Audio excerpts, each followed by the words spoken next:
অবৈধ গৰু সৰবৰাহৰ বিৰুদ্ধে নগাঁও ৰূপহীহাট আৰক্ষীৰ বৃহৎ অভিযান। আৰক্ষীৰ অভিযানত জব্দ 25টাকৈ চোৰাং গৰুসহ আটক 13জনকৈ চোৰাং গৰু সৰবৰাহকাৰী।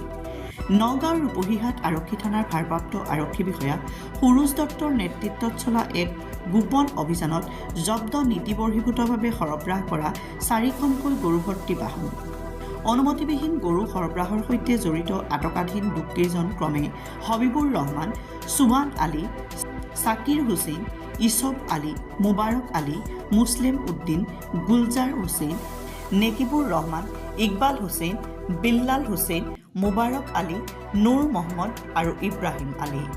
জব্দকৃত বাহনকেইখনৰ নম্বৰ হৈছে AS 32E9880, AS 08 NC 6023, AS 02 DC 6522 আৰু AS 02 DC 5156।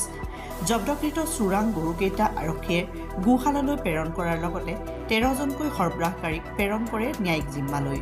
নগাঁৱৰ পৰা বিভূতি বৰাৰ ৰিপৰ্ট, স্বতন্ত্ৰবা লাইভ।